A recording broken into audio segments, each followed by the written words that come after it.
अथ सम्पुटीकरणम् इन्द्रादीन् दिक्षु विन्यस्य ॐ भूर्भुवः सुवः ॐ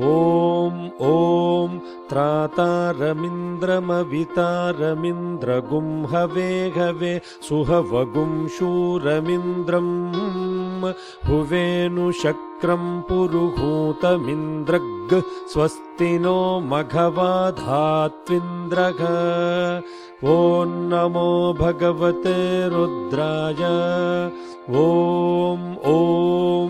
पूर्वदिग्भागे इन्द्राय नमः ॐ भूर्भुवः सुवः ॐ नं त्वन्नो अग्ने वरुणस्य विद्वान् देवस्य हेडोपयासि सीष्ठाः यजिष्ठो वह्नितमश्चोषुचानो विश्वा द्वेषागुंसि प्रमुमुग्ध्यस्मत् ॐ नमो भगवते रुद्राय ॐ आग्नेयदिग्भागे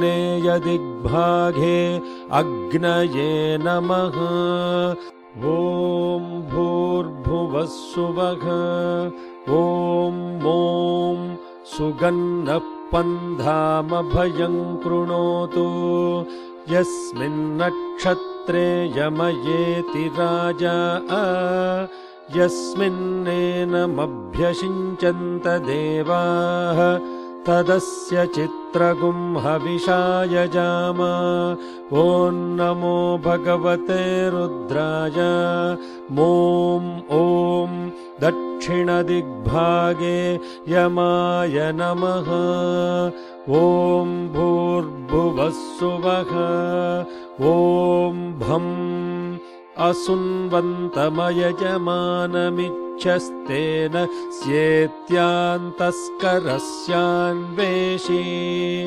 अन्यमस्मदिच्छसातजित्या नमो देवी निर्ऋते तुभ्यमस्तु ॐ नमो भगवते रुद्राय भं ॐ निरुतिदिग्भागे निर्ऋतये नमः ॐ भूर्भुवः सुवः ॐ गं तत्त्वायामि ब्रह्मणा वन्दमानस्तदाशा आस्ते यजमानो हविर्भिः अहेडमानो वरुणेह भो जुरुषगुं समान आयुः प्रमोषि ॐ नमो भगवते रुद्राय गं ॐ पश्चिमदिग्भागे वरुणाय नमः ॐ भूर्भुवः सुवः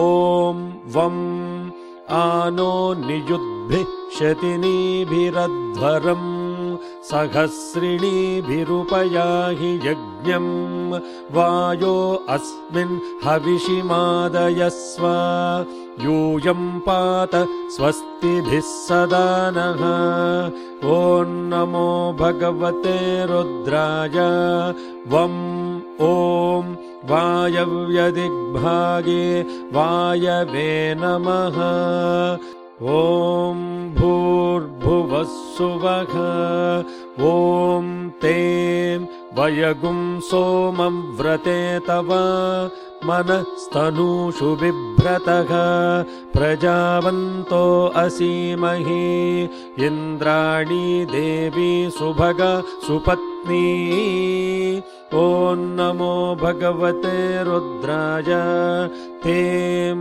ॐ उत्तरदिग्भागे कुबेराय नमः ॐ भूर्भुवः सुवः ॐ रुं तमीशा आनञ्जगतस्तस्तुषस्पतिम् धियं जिन्वमनसे हूमहे वयं पूषा नो यथा वेदसामसत् वृधे रक्षिता पायुरधस्वस्तये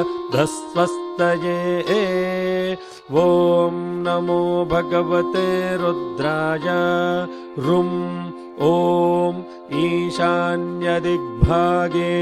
ईशानाय नमः। ॐ भूर्भुवस्सुवः।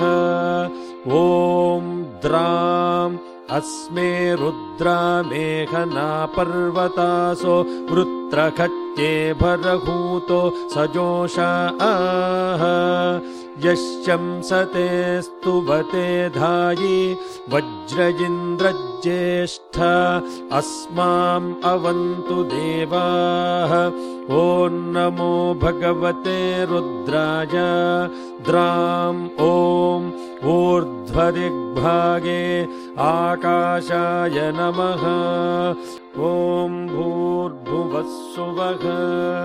ॐ यम् शोना पृथिवी भवानक्षरा निवेशनी यच्छानः शर्म सत्प्रधाः। ॐ नमो भगवते रुद्राय। यम् ॐ अथो दिग्भागे पृथिव्यै नमः। अथ दशाङ्गरौद्रीकरणम्। ॐ भूर्भुवस्सुवः। ॐ नमः शम्भवे च मयो भवे च नमः शङ्कराय च मयस्कराय च नमः शिवाय च शिवतराय च।